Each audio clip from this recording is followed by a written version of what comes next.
Hey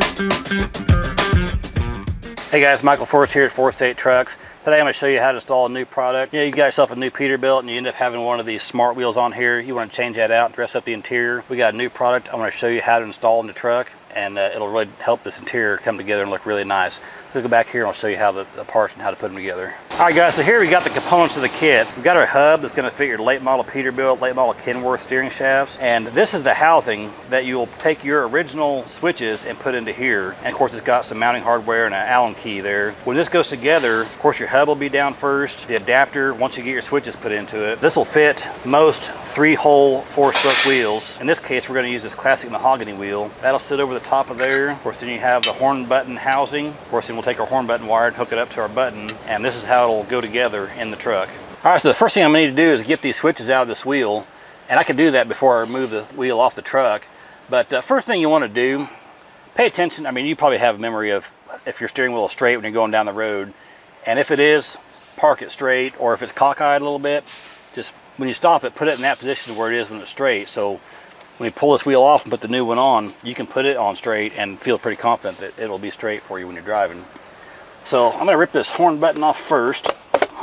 Just grabbed it from the bottom there. We've got 2 wire terminals, and then there's this plastic trim here that actually houses the switches. Just get a little flat screwdriver or a little pry tool and pull this out of here. And I got one connector going into this clock spring down in the column. Disconnect that, and now here's my old trim with my switches. I'll take this over the workbench and I'll remove the switches from this trim. All right, so you can see I've got these T10 Torx screws that hold the switches into this trim. I just need to remove those. A couple of little clips here I can pry over, and this wire harness is inside these little holders. Pull those out gently. Got that little clip right there. And there's my switches, and I can get rid of the trim. All right, so I'm gonna position this as it is in the truck.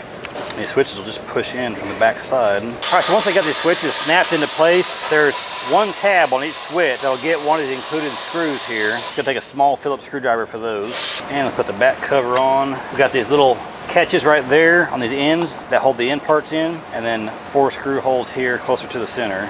So now I've got the adapter and switch assembly all put together. I'm gonna start assembling the hub and the wheel. So I'm gonna take my hub, obviously this end faces up, set the adapter on it. I'm going to get my steering wheel and the horn button housing, and then insert these Allen headed screws in. At least here I do want to get as tight as I can get with this Allen key. I don't want to put an impact and a driver on there or anything and strip out a hole. I do want it to be solid.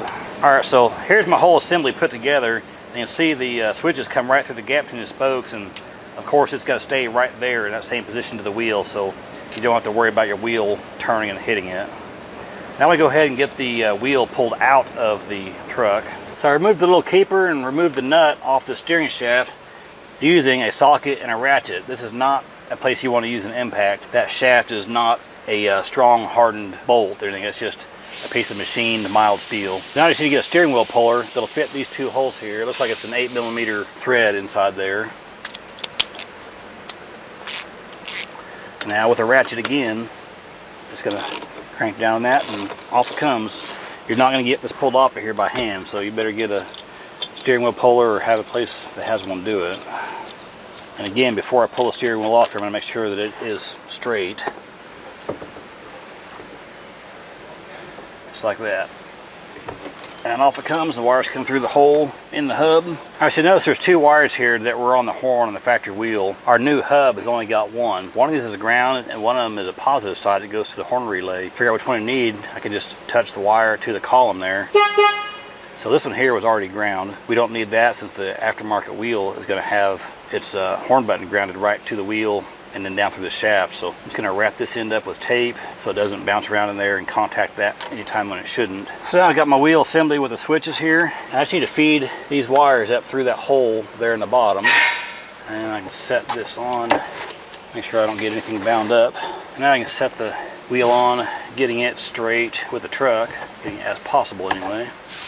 That looks as straight as I can get right there. And I reinstall the nut, then again with 1-inch socket and a ratchet. Never use an impact on this part. This is probably the most likely place to cause a problem. Now I can connect my switch harness back to the pigtail. It comes through here. Tuck it down in that hole. The wire that I determined was the ground, I'm going to tuck it back down in the hole. Then I'll get my wire determined I need for the horn button. Put it on that little brass terminal and get the button in there.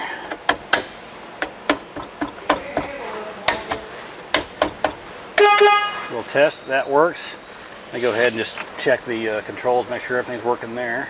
Lastly, I'll put our SCI emblem in the center of that horn button. I like to do this last, so that way you don't have to try to position that horn button a certain way.